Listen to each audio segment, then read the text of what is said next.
Welcome to National Discourse. Current affairs. We must not extricate anybody from corruption.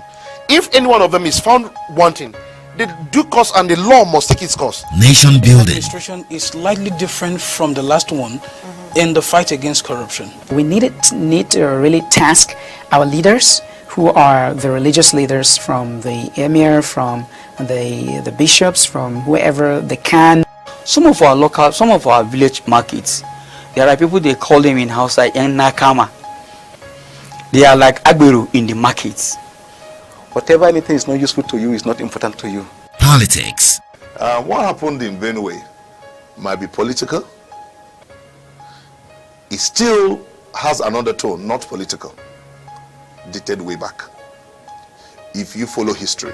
It's interactive. Not part of Nigeria. Okay. And it will not be good for us. When they gather their people, they tell them, these Hausa people are your enemies. When Hausas gather together, they tell them, these Igbo people are your enemies. When the Yoruba people gather together, they say the same thing. Who are we? We are just from the background. And today we are here in TSTV. And that is why we must propagate our own.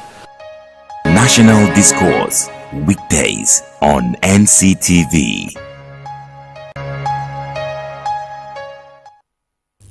Alright, welcome back from that short break. Like we said before we went on the break, over 100 women were arrested and detained in Imo State or Owerri, the Imo capital, for allegedly peacefully protesting for the whereabouts of the IPOB leader Nnamdi Kanu. Sir.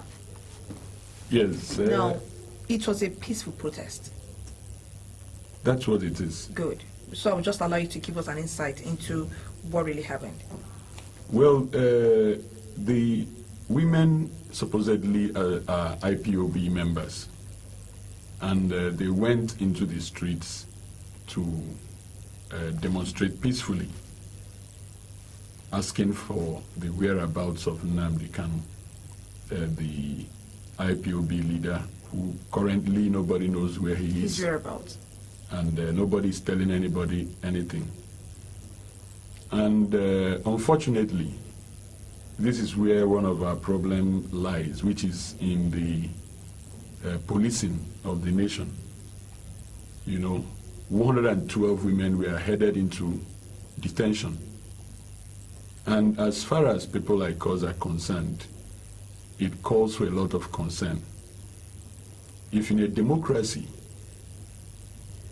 you round up women like that and put them in the cell, this is just one side of the story. Okay. The other side of the story that people did not get to hear early enough was that they refused people to visit them. These are women. Some are breastfeeding. Some are very old women. Now, sorry to say, but at a point, those who had their menstruation coming at that point were not allowed to even get sanitary pads from their families. Whoa. Yes, those are the things that happened there. And there was blood all over the place. No water to clean up even. So we started pushing, we started talking to people. How can you do this in a democracy? Nobody accused them of any violence. They marched peacefully. Are we saying that this time around, if you come out to express yourself, you are arrested?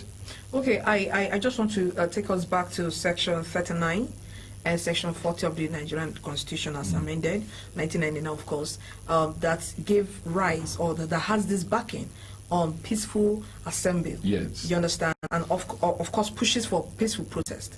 Yes. Now, what happens to this section of the Constitution? Are we still running with the Constitution, or have our Constitution been suspended? You know, currently there are so many questions like that that begs for answers, but I don't think we have answers, because currently it looks like we're not even running anything. And then come to think of it, yes, that part of the Constitution gives us the right to protest. Peacefully? Peacefully, of course. Good. Now, but we've seen severally in this country where people go out to protest peacefully and they've been shot and shot dead, and people move on as if nothing happened. when Donald Trump won the presidency in America, we saw the kind of widespread protests, even violent at a point. How many people were shot dead? And then we are saying we're in a democracy. I think this is just a pseudo-democracy. It doesn't have any semblance of democracy, where you have to watch your back when you're talking. A democracy where when you're speaking, you're thinking of packing your toothbrush and toothpaste, because the next minute they are going to pick you and put you in one corner. All right, now let's talk about the dehumanizing part of it. Yes. All right, before we get to the abuse of human rights. Because in as much as we have the section that backs up peaceful protest, we still have a section that provides procedures if such rights must be violated. And what are the conditions precedent before you violate such right? So let's talk about the dehumanizing part of it. I'm sure we still have Article 11 of the African Charter backing this up too. Yes. So the dehumanizing part of this, like you started explaining earlier, you talked about people, these mothers, most of them actually, of course we know. Mothers. Good. So let's look at that part of it and what our laws, at what point will our laws come in? I know you're not a lawyer, bro. I know you're an activist. Now, at what point will our law come into play in this? Before we even talk about their release. Talking about the legal system in Nigeria these days sounds funny, because now they say they have released them unconditionally. Now somebody has to pay. Somebody has to pay for doing that. Now, because nobody is going to pay, nobody has paid before, that is why it will be repeated over and over again. Fine. Now, these women, some of them have health challenges.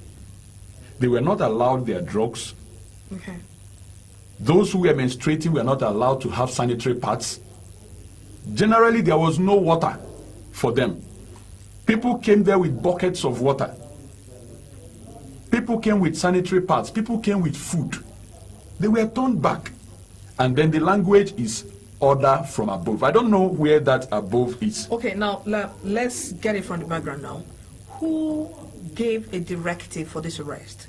On whose instruction was this arrest carried out? Of course, we know before even a single individual is being arrested, there has to be a warrant of arrest. Course. So where did this warrant of arrest come out from? That is a question we are still asking.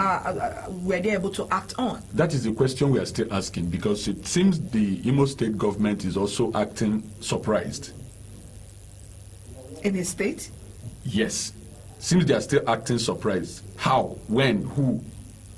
Now, but the state police commissioner, of course, would have had his instructions from somewhere. Sure. He couldn't have just woken up and done that. Now, when they went to court, this is another major aspect of this case. The magistrate said, I don't have the jurisdiction to look into this matter.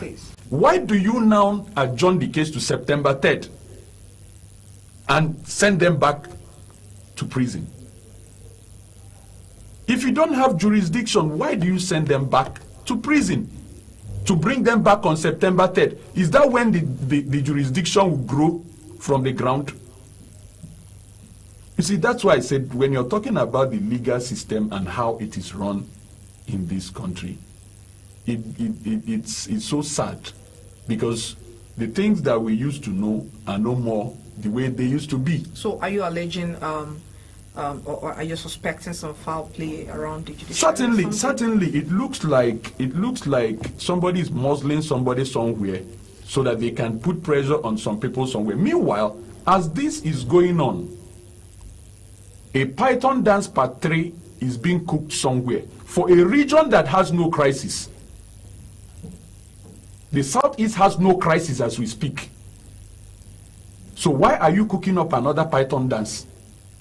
The Python dance part 2 took Nnamdi Kanu with it, and nobody has told anybody anything. In civilized societies, if you say Nnamdi Kanu did this and did that, all you do is pick him up, legally charge him, and deal with him according to the law. Okay, but he has been in detention Where? He was in detention. Okay. Prior to the Python dance too. Yes. That right now we don't know his whereabouts. That is the point. Okay. So why is it that no Nigerian legal luminary is backing this call for asking for where is Nnamdi Kanu? In civilized societies, even people who have done more than they are saying he has done, they bring them out, try them according to the law. All right, now in a democratic setting, the military moves into Afaruku, shoots a lot of people, picks Nnamdi, and then nobody knows where he is. Nobody's telling anybody anything. Is that right in a democracy? Can we go back to the conditions precedent upon his bail? Right? If he broke his bail conditions, if he broke his bail conditions, deal with him legally. Okay, and we believe that what is going on, it's not about Nnamdi Kanu. It's not about Nnamdi Kanu. It's about the life of a man and the life of a people. If it happens in the Middle Belt, I will be speaking this way. If it happens in the Northeast, Northwest, North Central, Southwest, Southeast, South, everywhere, I'll still speak this way. You see, when they come for the chicken and the goat is smiling, the time of the goat will come. And then we'll know what happens. This is a gradual process that we are going through, and we are gradually descending into dictatorship and tyranny. And nobody is screaming. There is fire on the mountain, but nobody is running. Nnamdi Kanu is nowhere to be found.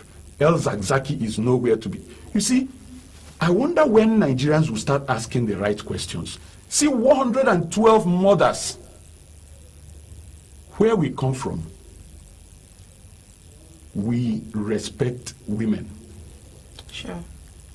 Internationally, I think it's the entire African society. Yes, or the entire African society, the international society community, people with sound reasoning, they value and respect women. Now you round up 112 women, you pack them into prison, and then you leave them from the 18th of August in very terrible conditions. And at the end of the day, you release them, and then you bring up other news to distract people as if nothing has happened. I think we are gradually descending into a terrible dictatorship and tyranny. Now, I want to come in from another background. Now, this is democratic system of government. I still believe we are in there. And it means we have rule of law, which is supreme above every other person. Okay, let's keep that aside. Now, we still have 3 tiers of government operational in a democratic setting. Now, we have the supposedly. Yeah, supposedly operating. Yes.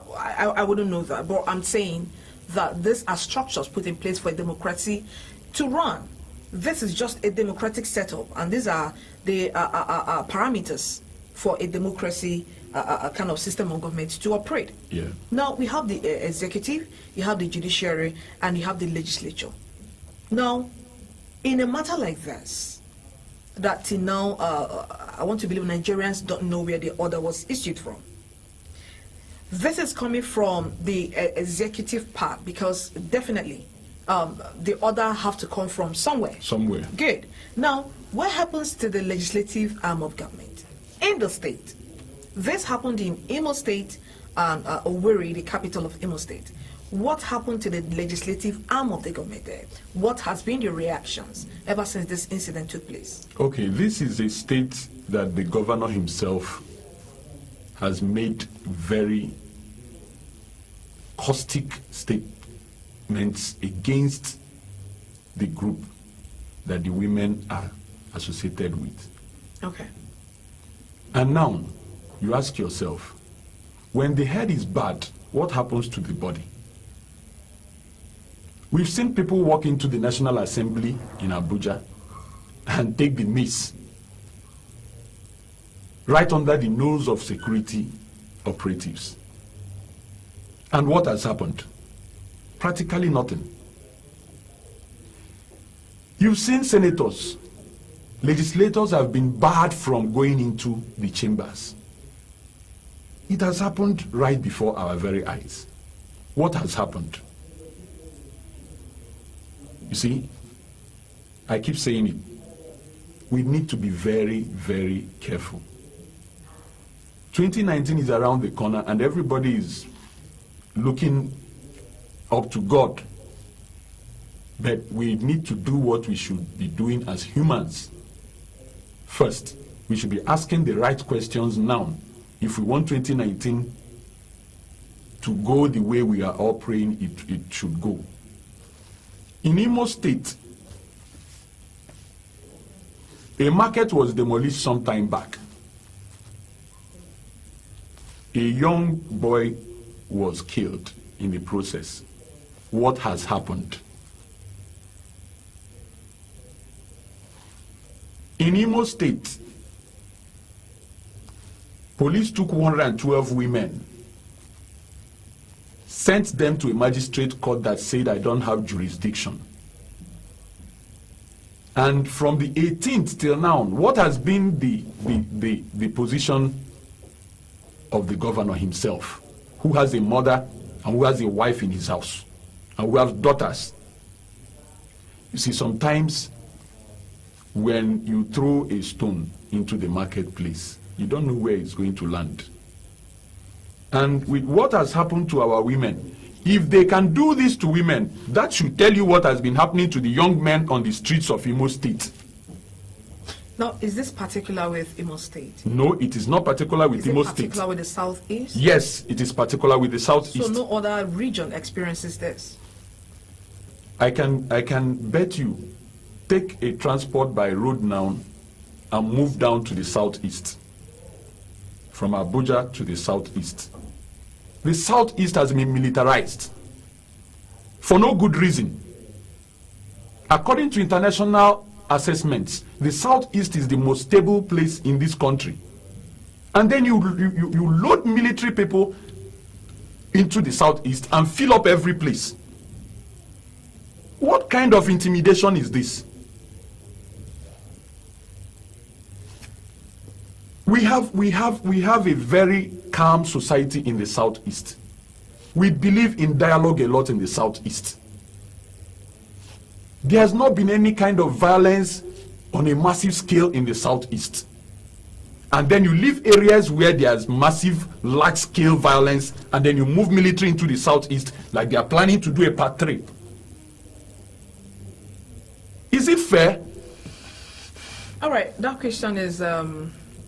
we are throwing that question to the air for those concerned. Of course, provided you're a Nigerian citizen, this should be of a concern to you. Because like you said, when you're throwing stone, you don't know who is going to hit.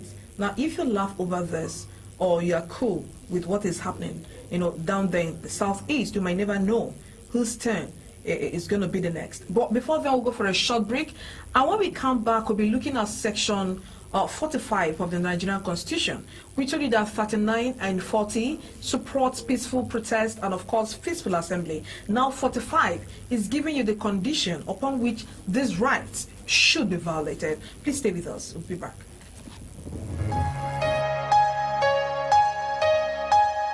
Welcome to National Discourse. Current affairs. We must not extricate anybody from corruption.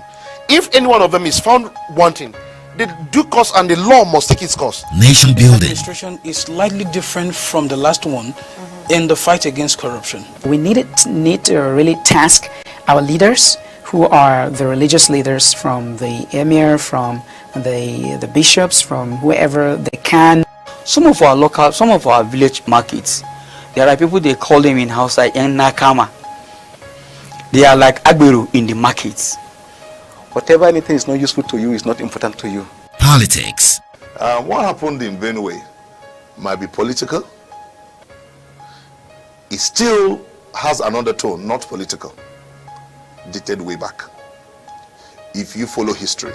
It's interactive. It's not part of Nigeria. Okay. And it will not be good for us. When they gather their people, they tell them, these Hausa people are your enemies. When the Hausas gather together, they tell them, these Igbo people are your enemies. When the Yoruba people gather together, they say the same thing.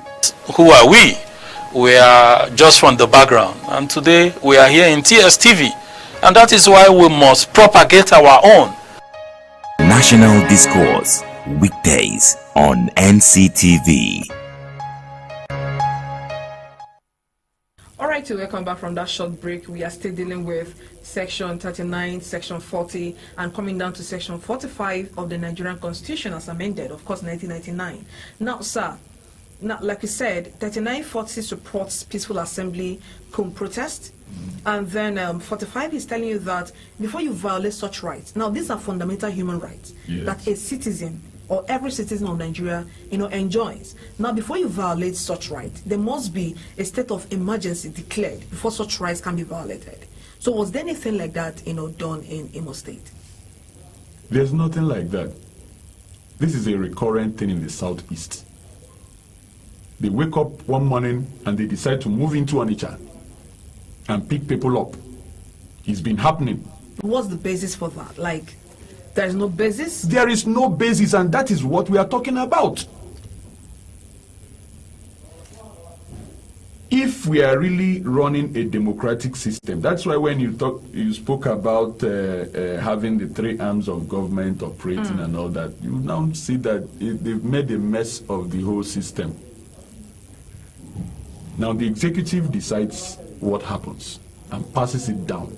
And when you want to say, can we look at it from this other angle, then you're tracked down like an antelope in the wild. I don't think we know where we are going to, because there's nothing like human rights again here. Just forget it. Talking about stepping on human rights, talking about rule of law and all those things, I think they were some things of the past. But because these women marched on the street according to what the Constitution says they can do. Peaceful protest. Yes. Okay. Now, if you have any issues with that, you also need to look at the Constitution to know how to deal with them. Now you said you've released them. You struck out the case on a no basis arrangement and you sent them home. So that what will happen? So the international community should start holding this government responsible for some of these things. If you know the amount of intimidation that goes on in the southeast, right after Nnamdi Kanu was arrested, women were beaten up by security operatives in Awka, in Anambra State, for doing same thing. The only difference was that they didn't held them into prison. You know, that happened and nobody spoke about it. Yeah. So they went a step further. They beat them up in Awka. Nobody talked. Now they went to Owerri, packed them into the prison, put them in very terrible conditions. Let's talk about the readiness of the police. Of course, when you want to talk about arrest and detention, it has to do with the police. Now, the matter was struck out because the women had they had a counsel. They had a legal representative in the court. Now, while the police had none, are we saying they were not ready for this matter? Or are we saying the aim was just to pick up these women and just dump them somewhere and then let them be? Intimidation, that is the word. Intimidation. By the time we pack them and put them in prison and make them suffer without sanitary pads and without water and food, then the next set of women that will want to go and protest peacefully will think thrice. But I want to tell them that the Igbo woman will keep coming out to ask questions. They will not be intimidated in any way. We will make sure that whatever needs to be done must be done. You can continue the arrests. You can continue the illegal detentions. We will still ask questions that we need to ask.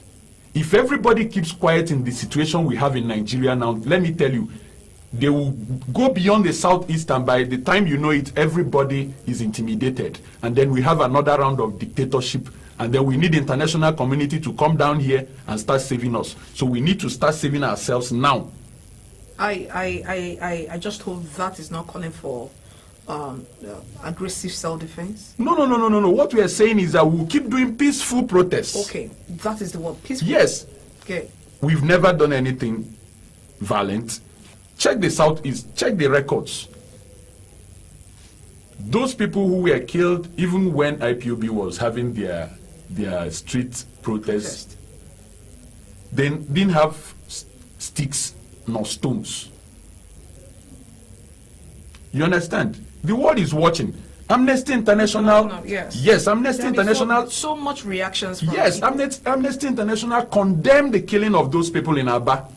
We still have the likes of the former boss of Human Rights Commission, Professor Chindi Odinkalo. Yeah, yes. He have reacted to this, and of course we have the co-convener of Bring Back Our Girls group, Dr. Obieze Kwesili. They've been on Twitter, ringing this bell, and you have Amnesty International swinging into actions on this. But my worry is when you have such things and you have such reactions from within and of course outside the country, at the end of the day we have no solution to it. And that's that why is so worrisome. Yes, and that's why it's very easy for people we need to react continue to doing things. what we are doing. Good. Now, what is going to be the reactionary consequence of what happened? Like you said, it has happened before and nothing happened. It keeps happening. Now, this have happened. And to you and to other Nigerians, we feel there's violation of human rights here. Now, what is going to be the consequence? Because it's not good enough that this matter or the case was struck out. And then this women were let go. What happens to the rights that was trampled on? Yeah, so basically, some of us would challenge what happened legally.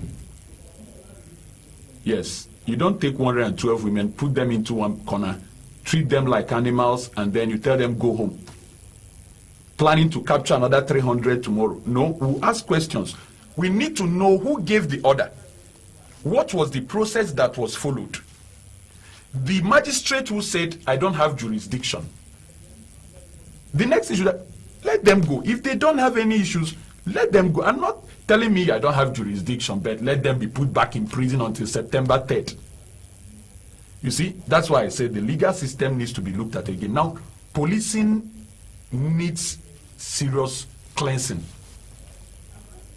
We need to look at police reforms. SAS is undergoing reforms as they said. We are believing that that reform will come out with something good. Okay. Now, but we need to start asking serious questions about policing. And then policing in the Southeast. Policing in the Southeast.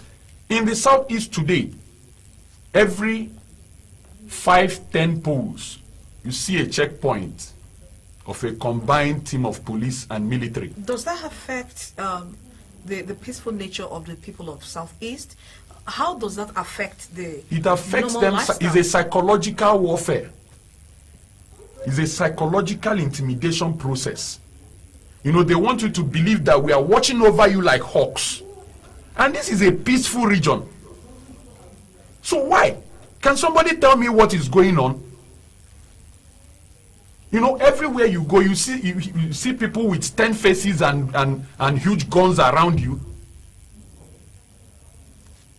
This is a democracy, for crying out loud.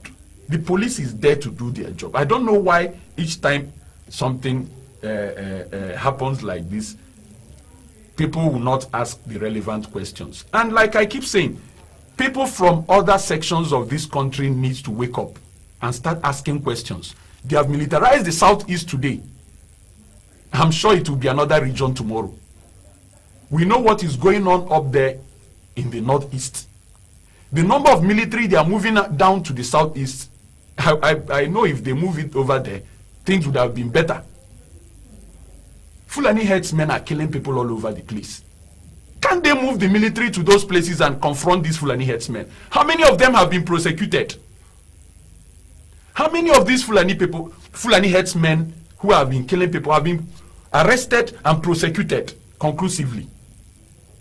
But we can quickly go and arrest 112 women who are walking on the street peacefully, and nobody is asking questions. So we are saying that we are going to look at the case We are going to ask questions legally, and we are going to hold people responsible for what happened in Imo State. All right. Now, does this have anything to do with the forthcoming election? Is actually approaching very, very fast. Every day the clock ticks. Yes. Now, 2019 is very, very close to us now. I mean, this is August, and August is actually ending. So what is happening in Southeast, or what just happened, of course, having reference to the topic we're dealing with, does it have anything, any link, anything to do with the upcoming elections? Well, I don't know. I don't know how to link what happened with the elections, because in Imo State, if you see what happened this past weekend, APC won all the local elections in Imo State, and people are saying it is a reflection of what the people feel for the party. Now, there are other factors. PDP and some other people pulled out of that election. I hope you know. Yes. And Imo State has been under a very iron-fisted government, unfortunately. Your personal opinion, though? Personal opinion, okay. Yes. And the Imo State people are not finding life funny at this time, not with their mothers clamped down upon. And looking at 2019 elections and looking at this particular issue, you find out that it is politically suicidal. It is politically suicidal to do this at this point when you're going into an election. You want people to believe in you. Okay. And then, not just that it happened, the state government was not proactive in reacting to it. There was a lackluster attitude about dealing with the matter from the state angle, and then, you know, in effect, it looks as if that is the way the party that runs the state feels. Okay. Because we've not also seen national leaders of that party that runs Imo State come out strongly to condemn what happened to these women in Imo State. I don't want to make it a political thing, but you see, when you're playing politics, you also need to play on people's good sides. Okay. So if the party felt that we need this state and we need the people to make us win election, they should have reacted immediately to say what went down in Imo State is not fair. But I think they have other means of getting what they want, so they don't care. All right. So to you, this not, it doesn't have any connection, any direct connection with. No, it has indirect connection, yeah, because people might react. Connection. Yes. Okay. People might react based on the fact that they are seeing an attitude of a laissez-faire attitude towards what happened to their people, especially to our mothers in Imo State. Okay. You understand? Okay. People might decide, okay, we are going to take this stance because of that. So I think politically it is not a smart move on the part of the government that is running Imo State to have kept quiet for that long until it came to the point of, you know, people from all over the world asking questions. Are you guys okay? What is going on there? Before you started reacting. You know, so politically, I think it was a suicidal move. Okay.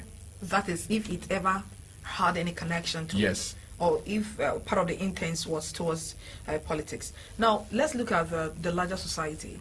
Now, we have someone in charge of the police. Like I said, when it has to do with arrest and detention, it has to do with the police. Now, the police boss, I don't know if he has come out to, you know, either say something in defense of what happened, or to exonerate his people from this. Like I said earlier, the mindset of the people who claim to be securing the Southeast is that they must be intimidated. Because like I'm telling you now, Python Dance Part 3 is being cooked for a region that has no crisis. Why? Why? There's no ongoing crisis in the Southeast. So what are you going to Python dance there for? So with the policing and the military movements in the Southeast, you find out that, you know, it's like we are still being told that, you guys need to back off. That's how it comes across to some of us. All right, now, some days ago, we saw the reaction of the acting president then. We're talking about the vice president, Professor Oshibanjo. Yeah. His reactions and, of course, the consequence of such reaction that came on the SAS bus when some senators were blocked from the entrance of the National Assembly. Now, that was his action. That was the action he took, and he took the action immediately, right? Now, this happened since the 18th of August till now. Have we had any strong reaction from the government in power? None. Okay, now, are we going to say it's because the president is back, or if the vice president, quickly gave out the orders he gave out during the SAS saga? The DSS. Good, yeah. good. Now, what are we seeing now? What can you say is happening now? Well, I don't want to go back to what happened at the National Assembly. Okay. But you see, as far as I'm concerned, okay, Daura can go. And Daura goes back to his house. And everything goes on normally. In civilized society, things doesn't run that way. All right. If people were detailed to go and block legislators from their offices and the chambers, it doesn't just end with, okay, you go home. Please, this is not a circus we are running here. But I don't want to go into that now. Whatever we need to do now, we will do legally.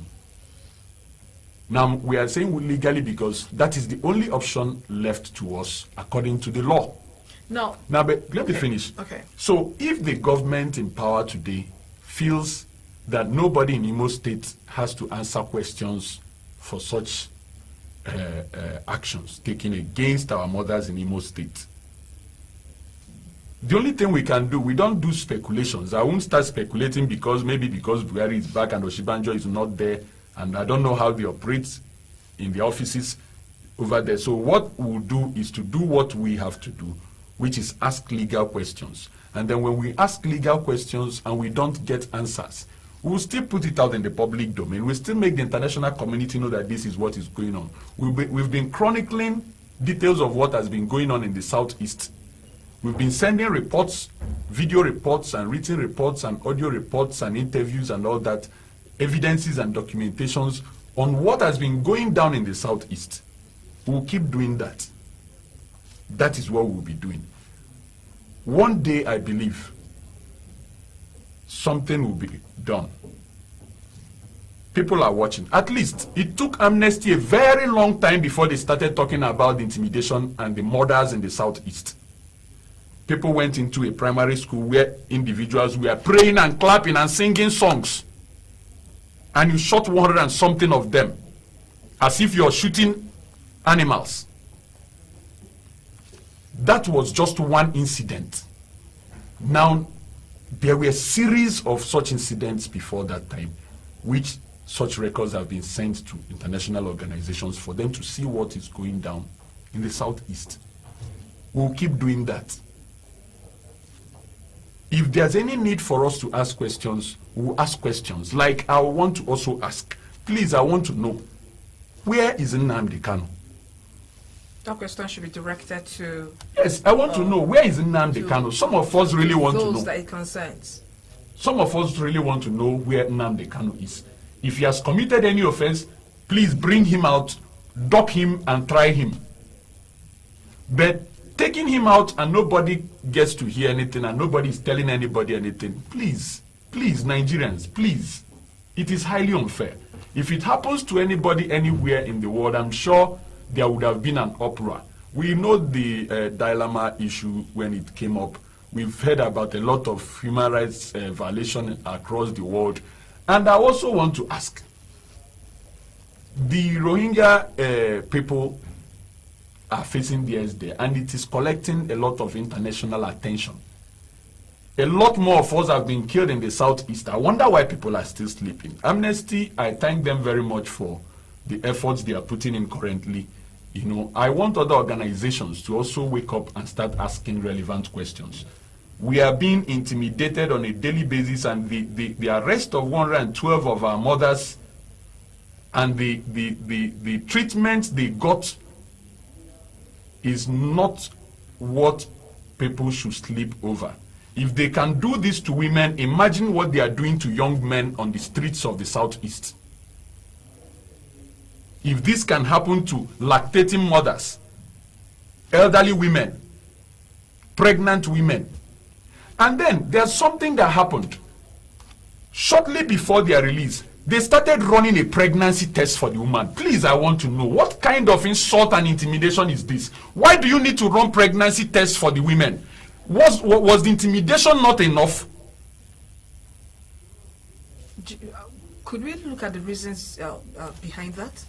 Please, I would love to know why you would want to head them into a place and start running pregnancy tests for them. That test wasn't conducted immediately they were taken into the custody. No. As they were about to on that very day they were about to be released, that was the day they started running those tests. And we started asking questions. Please, for what? Now, I would want to ask you this question. Do you think the Human Rights Commission is doing enough? The violation of human rights here and there and all that, do you think? Maybe in some other countries. Apart from being the reactions we've gotten. And the reaction we even got from that path is the former boss. We're talking about the Human Rights Commission that is in charge of protecting the rights and privileges of Nigerian citizens. Now, do you think they are actually alert at doing their duty? Well, I would answer it in relation to what is happening in the Southeast. They are not. They are not. Because if they are, they should have been the ones championing the case against these 112 women as we speak. Now, but individuals and groups are doing this now. Now, if their job is to protect our human rights, please, I would love them to do their jobs. Let them do their jobs. It is no more funny. And as the days go by, the clampdown is increasing. And I'll keep repeating it. The Python Dance Part 3 is being cooked right now for a region that has no crisis. First one took lives. Second one took a lot of lives, and then now they can with it. We don't know where the third one will leave us in the Southeast. That is why we are screaming as hard as we are doing now. Please, the Human Rights Commission should wake up. For me, I don't know what they are doing in other regions, but as far as the Southeast is concerned, they are sleeping. Because they should be the ones championing this cause now. Why would 112 women be put through this kind of ordeal? For sticking to the Constitution, because that's what they did. They didn't carry cutlasses, they didn't carry knives, they didn't shout, they didn't break glasses, they didn't even burn tires. They were just marching and singing. And you head them into the prison for days in deplorable conditions. That was, I think, of August. Yes. They were released on Friday. On Friday. Okay. And Friday was 24th. Yes, 24th. Okay. So they roughly spent about 6 days. Roughly a week in prison. All right. In deplorable conditions. But they were fed. That is the point. How are they fed? When families are turned back. So it is whatever they scrounge from them. And these are people who are being punished. You see, the feeding aspect shouldn't even come in the first place, because you don't put me somewhere and give me food when I'm not supposed to be there. You understand? So they were fed, they were not fed is not the issue. Now, how can the women be eating where people are menstruating and blood all over the floor and on their clothes? How do you give a person food in that condition? How do you want the person to eat food in that condition? You see, so I believe that every Nigerian that has humanity in him or her should start asking questions now and know that this is a gradual process that will get to everybody. We are suffering it in the Southeast today.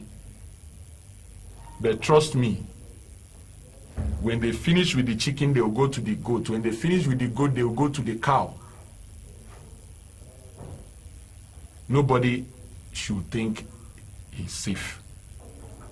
All right. Unfortunately, this is where we are going to draw the curtain on National Discourse today. Remember, we were discussing the over 100 women in Imo State. They were arrested for peaceful protest, and we're giving you the legal backing for what they did, allegedly did, and then of course the conditions precedent upon before they would have been arrested.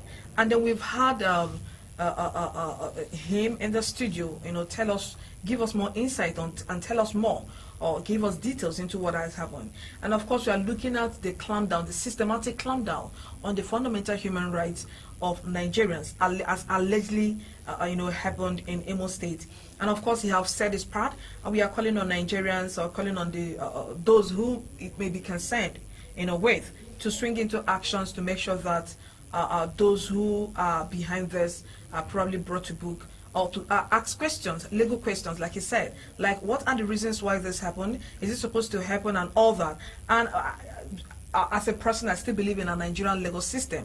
I don't really know what happened. I don't know what would happen the next minute. But let our Nigerian legal system still remains the last hope for the common man to run in, like we said.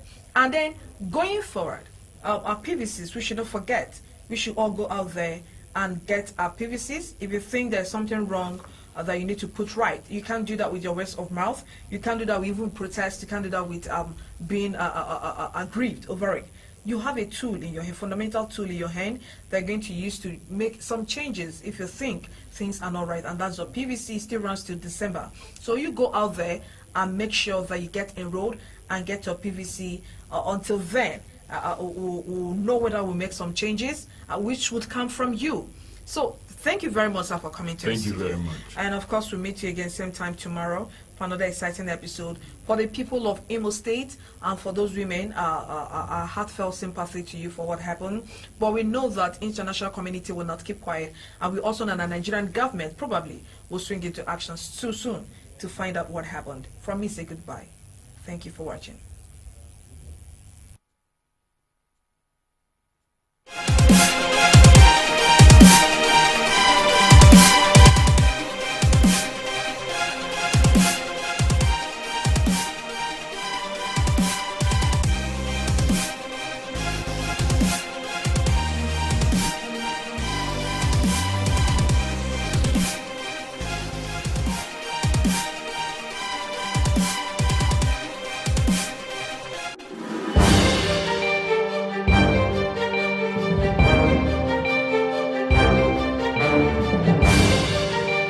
As the tides builds up to the 2019 elections, NCTV presents Towards 2019, a program that will detail discussions on the upcoming elections and, of course, personality interviews where we will veto the manifestos of political aspirants, only on NCTV.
Those two in this game. And there is Josh. Lakers will work it around on top.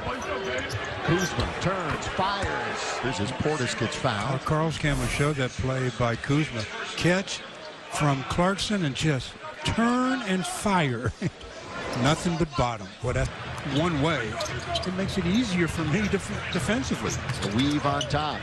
Bouncing back towards half court was Clarkson to Kuzma. 9 to shoot. Oh, good pass underneath. Was able to recover and put it in. Nice play by Portis. Lakers up 37-29 to the rim. Again they go and score. Markkanen, the top 2 shooter.